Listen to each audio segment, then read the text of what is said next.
பெரும் நம்பிக்கையை உருவாக்கி இருக்கிறது. அத்தகைய நம்பிக்கைக்குரிய சூழலில் இன்று மாண்புமிகு தமிழக முதல்வர் அவர்கள் நீட் தொடர்பாக நமது சட்ட போராட்டத்தை வலிமைப்படுத்துவோம் என்கிற முன்மொழிவோடு ஒரு அனைத்து கட்சி கூட்டத்தை கூட்டியிருக்கிறார். இது வரவேற்கப்பட வேண்டிய ஒன்று. அரசின் தீர்மானத்தை விடுதலை சிறுத்தைகள் கட்சியின் சார்பில் வரவேற்கிறோம். நீட் என்பது தகுதி மற்றும் அனைவருக்கும் பொதுவானது, கிராமப்புற மாணவர்களும் பயன்பெற தகுந்த வகையிலே இது பொதுத்தன்மை உடையதாக இருக்கிறது என்கிற புனித பூச்சுகளோடு அறிமுகப்படுத்தப்பட்டது. அது எந்த விழுமியங்களை எல்லாம் முன்வைத்ததோ அவற்றிற்கு நேர் எதிர் திசையில் அது சென்று கொண்டிருக்கிறது. 0 மதிப்பெண் எடுத்தவர் கூட மருத்துவ கல்லூரியில் படிக்க முடியும் என்கிற நிலை உருவாகி இருக்கிறது. பணம் இருந்தால் குறைந்தபட்ச தகுதியை வைத்துக் கொண்டு மருத்துவ கல்வியை படிக்க முடியும் என்கிற நிலை உருவாகி இருக்கிறது. தகுதி என்பதும் பொதுவானது என்பதும் ஏழை எளிய சமூகங்களை வஞ்சிக்கக்கூடிய ஒரு சொல் என்பது மீண்டும் நிரூபணமாகி இருக்கிறது. ஆகவே இந்த சூழ்நிலையில் சட்டப்பூர்வமான போராட்டத்தை முன்னெடுப்பதோடு நீட் எத்தகைய பாதிப்புகளை உருவாக்கி இருக்கிறது, அது அறிமுகப்படுத்தப்பட்ட நிலையில முன்வைத்த விழுமியங்களுக்கு நேர் எதிர் திசையில் எவ்வாறு சென்று கொண்டிருக்கிறது, எத்தனை தற்கொலைகள், எத்தனை வணிகமயமாக்கப்படுகிற கோச்சிங் சென்டர்ஸ்,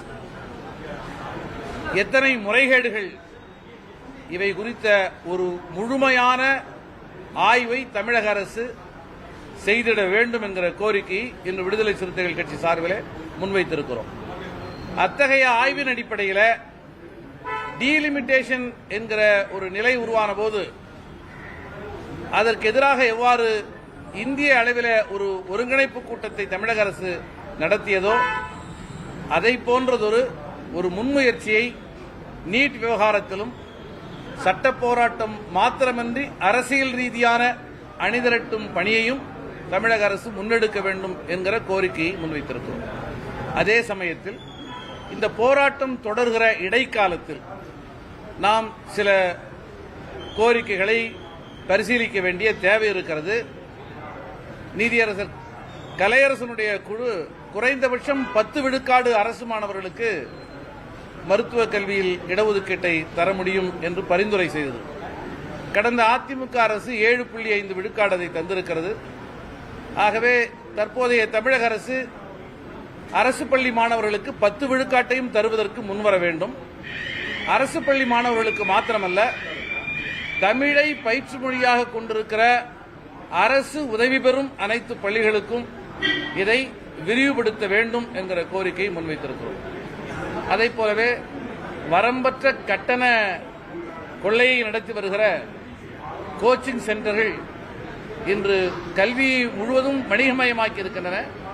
ஆகவே அவற்றை முறைப்படுத்துவதற்கு, கோச்சிங் சென்டர்களை முறைப்படுத்துவதற்கு, அதன் கட்டணங்களை நெறிப்படுத்துவதற்கு ஒரு முறையான கொள்கை வகுக்கப்பட வேண்டும். தமிழக அரசு இது தொடர்பில் ஒரு சட்டத்தை நடப்பு கூட்டத்தொடரிலேயே கொண்டு வர வேண்டும் என்கிற கோரிக்கையை முன்வைத்திருக்கிறோம்.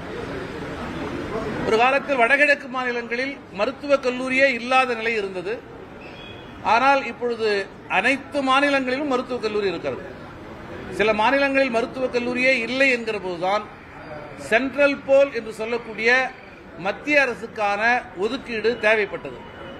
ஆகவே மத்திய அரசுக்கான ஒதுக்கீடு என்கிற அடிப்படையில் தமிழ்நாட்டில் இருந்து சற்றேறக்குறைய 900 மருத்துவ கல்வி இடங்கள் மத்திய அரசுக்கு ஒப்படைக்கப்படுகின்றன.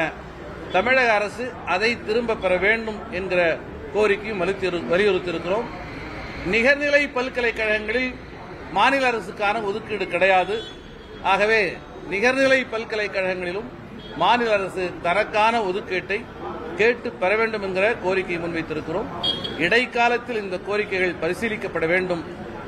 நீடித்த நிலையான முயற்சியாக நீட்டை எதிர்ப்பது மாத்திரமல்லாமல் கல்வியை ஒத்திசைவு பட்டியலிலே இருந்து மாநில பட்டியலுக்கு கொண்டு வருகிற வரை திராவிட முன்னேற்றக் கழக அரசு தொடர்ந்து முயற்சி மேற்கொள்ள வேண்டும் என வலியுறுத்தி இருக்கிறோம். மாறுபட்ட கருத்துக்கள் இருந்தாலும் கூட பிரதான எதிர்க்கட்சியான அதிமுக கடந்த 4 ஆண்டுகளில் தனது மாறுபட்ட கருத்தை பதிவு செய்கிற அதே நேரத்தில் தமிழ்நாட்டின் நலனை மையப்படுத்தி ஏகமனதான தீர்மானங்களை பல தருணங்களில் நிறைவேற்றுவதற்கு ஒத்துழைப்பாக இருந்திருக்கிறது. ஆனால் இன்றைய இந்த கூட்டத்தை அவர்கள் புறக்கணித்தது துரதிர்ஷ்டவசமானது. அது வேதனை தரும்.